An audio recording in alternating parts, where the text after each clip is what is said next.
Alright, hi there YouTube, it's me Morphsuit America, and in this video I'll be talking about upslotting. This is a very important technique, concept, or thing you need to grasp and understand because when it comes to advancing in this game and trying to get to 8 slots or 7 slots or whatever number of slots, you might need to tackle this issue. This is also a method and concept you want to know about, especially if you want to get into fodder making, because sometimes it's best to actually play with something that's already at a cheap price but then gamble on getting it to a higher slot.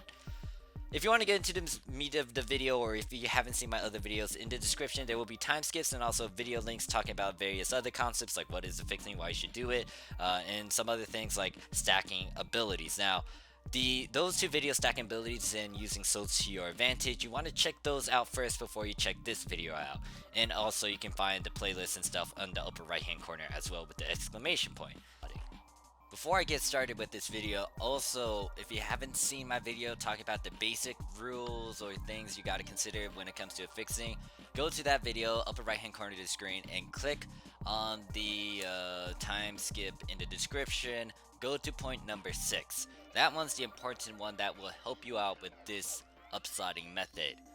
When it comes to upslotting, it's just a fancy way of saying like I want to upgrade from 2 slot to 3 slot, 3 slot to 4 slot. Just go into the next tier slot that is available to you on your weapon or unit. There's a catch to it though. When you do this upslot method, there will be a penalty cost that will kick in. This penalty cost may vary in terms of how bad it is.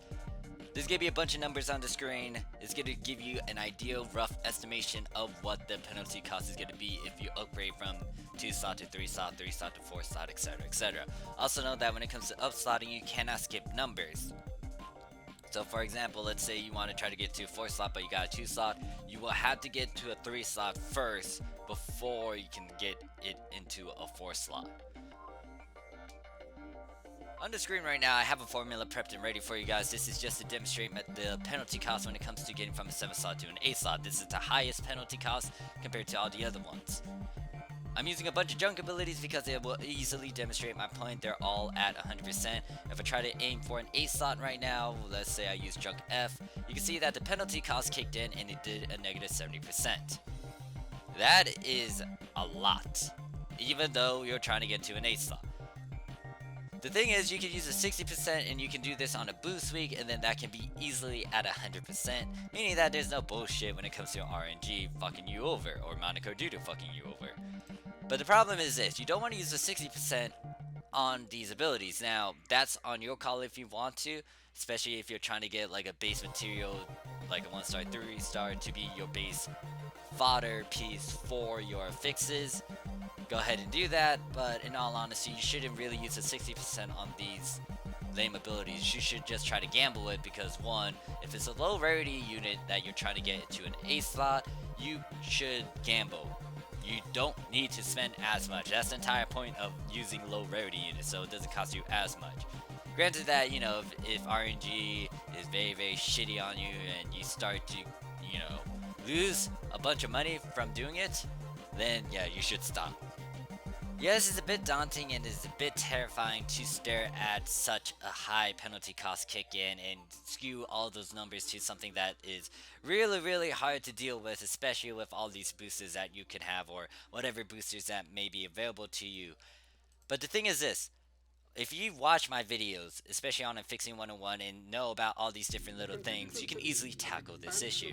I decided to rework the formula, and I did a lot off screen. I didn't record it because that's a separate video, and this video isn't supposed to be as long. It might be just because there's various other points I need to emphasize when it comes to upslotting and stuff. But when it comes to this formula right here, is to demonstrate that if you know what the fuck you're doing, when it comes to affixing, if you watch my videos talking about stacking abilities, using souls to your advantage, and also SAF and S-class abilities. I know I haven't really released those two videos yet. Keep your eyes out for it. You can check it in the description or upper right hand corner of the screen, but that might be filled up already, so I don't know I don't know if you'll see it. But look in the description if you don't see it up there. The thing is, once you understand this shit, it's gonna be fucking easy to actually deal with this penalty cost. And the thing is, I'm doing the extreme by showing you the 7 slot to an 8 slot. If you're trying to get, let's say, a 7 slot or a 6 slot weapon or unit, then this isn't going to be as bad, and you can use what I just showed you guys to your advantage with your own stuff.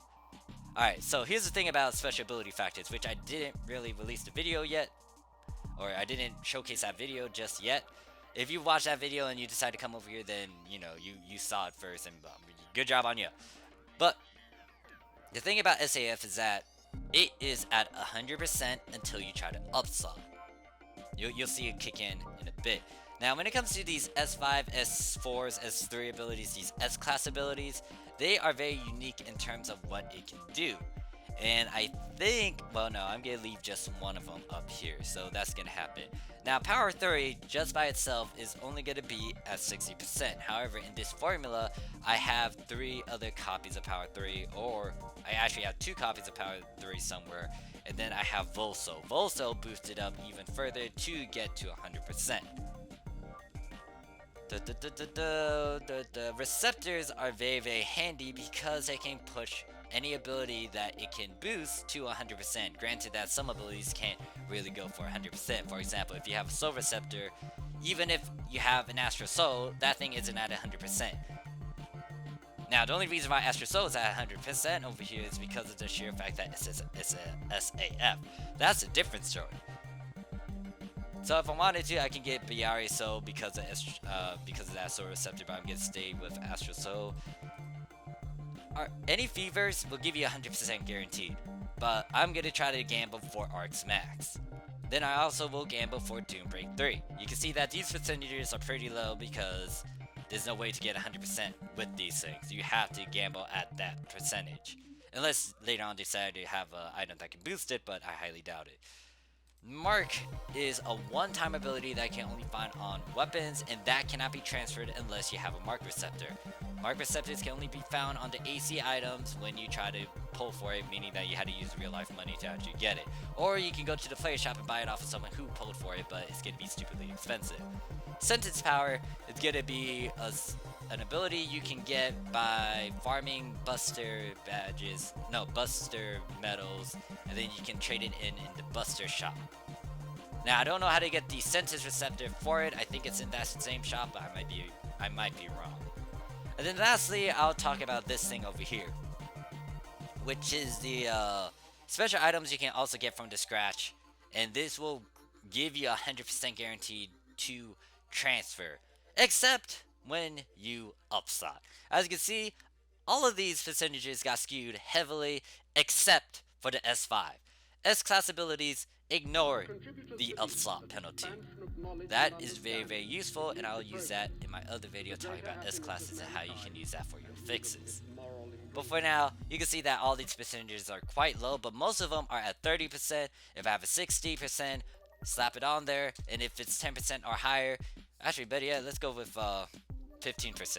Let's go with 15% as the boost week. You can see that all of it went to 100, and there's only 2 of them that might screw you over with a bit of RNG. One of them should screw you over more than the other, which is the Arcs Max compared to the Doom Break 3. If I decide to do it, you can see that it works, and it fails at a 93%. Yep. But that's after like the 6th try. And then you can continue doing it. I wonder if Doom Break 3 is gonna pop down there. I highly doubt it because it's a 99%, but there is still that 1% chance of it to fuck you over. And yeah, you gotta do what you gotta do if you're finding fixes. And once again, this is just to demonstrate my point. This isn't something that can be done because some of these abilities will never be together. For example, like a Mark Receptor and an Arcs Fever, that is impossible. And some other things. I just wanted to demonstrate my point about the sheer fact that it's not as scary. However, I will input my opinion here.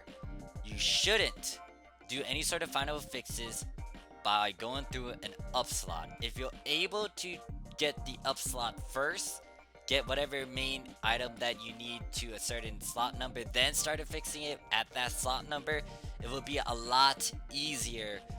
It'll be better actually to do it at that slot number. For example, instead of going from a 7 slot to an 8 slot, you might as well try to get it to an 8 slot and just affix with the 8 slots, because one, you don't need to worry about that negative 70% penalty bullshit. If you're able to keep everything as it is, let me demonstrate this point. by using this formula. Let me just shove a bunch of junk abilities on here. So everything's already at an 8 slot, and I'm trying to figure out what else I can shove here. Okay, so everything's already at an 8 slot. The thing you saw earlier is when you were trying to get to a 7 slot to an 8 slot with that negative 70% percentage kicking in. If I just have it at an 8 slot already, let's say I go with this.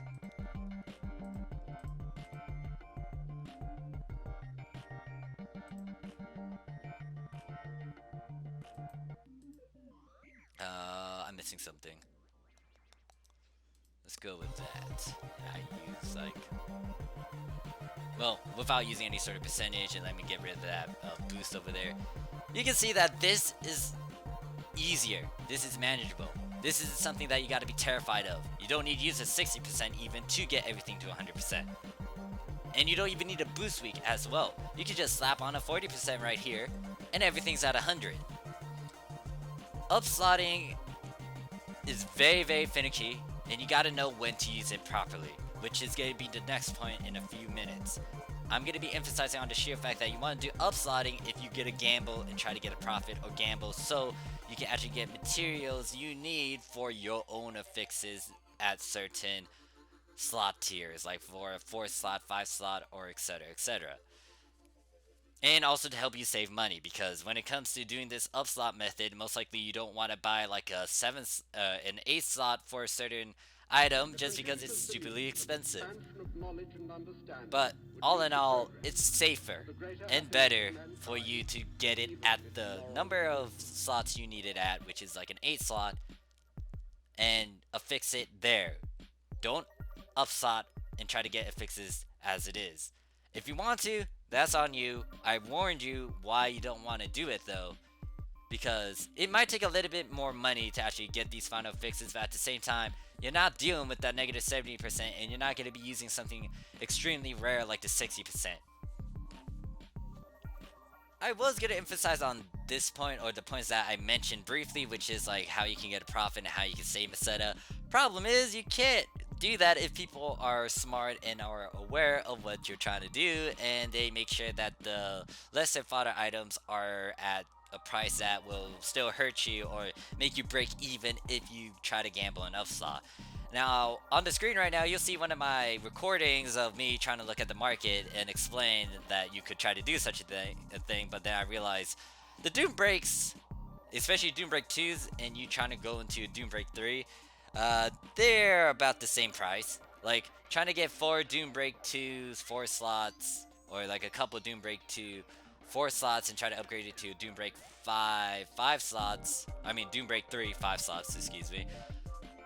That's not going to give you a profit, and it would once again break even, or you get to lose a bit. But if you are gambling as well and buying materials so you can try to gamble, that's not good, because if you fail, there's a chance that you lose that money that you spent, which is roughly around like 4 million and 5 million, roughly.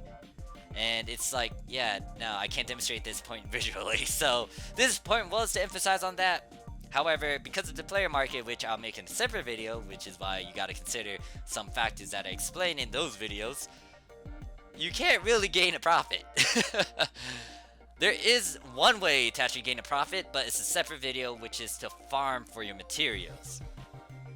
Other than that though, you can't really use the materials from the player market to gamble for a profit or to save money, because it's about the same or a bit less. This concludes my video talking about upslotting. I emphasize heavily on how you can tackle the issue and deal with the penalty costs with the knowledge I already gave you, plus this knowledge as well. However, I am a bit bummed out at the sheer fact that people did not allow me to display how you can get a profit gain off of this. Granted that it might not happen as much, it might change. I don't know. Here's the thing about the player market. It always changes. Sometimes it's consistent, sometimes it's not. You gotta stare at it, and that's a separate video going into Visa Phone and dealing with the player market. For now, I'm just like, I couldn't emphasize heavily on how you can use this to your advantage. Using this knowledge about upslotting to your advantage to save your Meseta, and also to get a bunch of Meseta maybe. I'm just, I'm sighing, as you can hear. I'm getting this video here. Hopefully this video helps you guys out. If you got any questions, comments, concerns, leave it down below. I'll see you guys in the next video. Peace.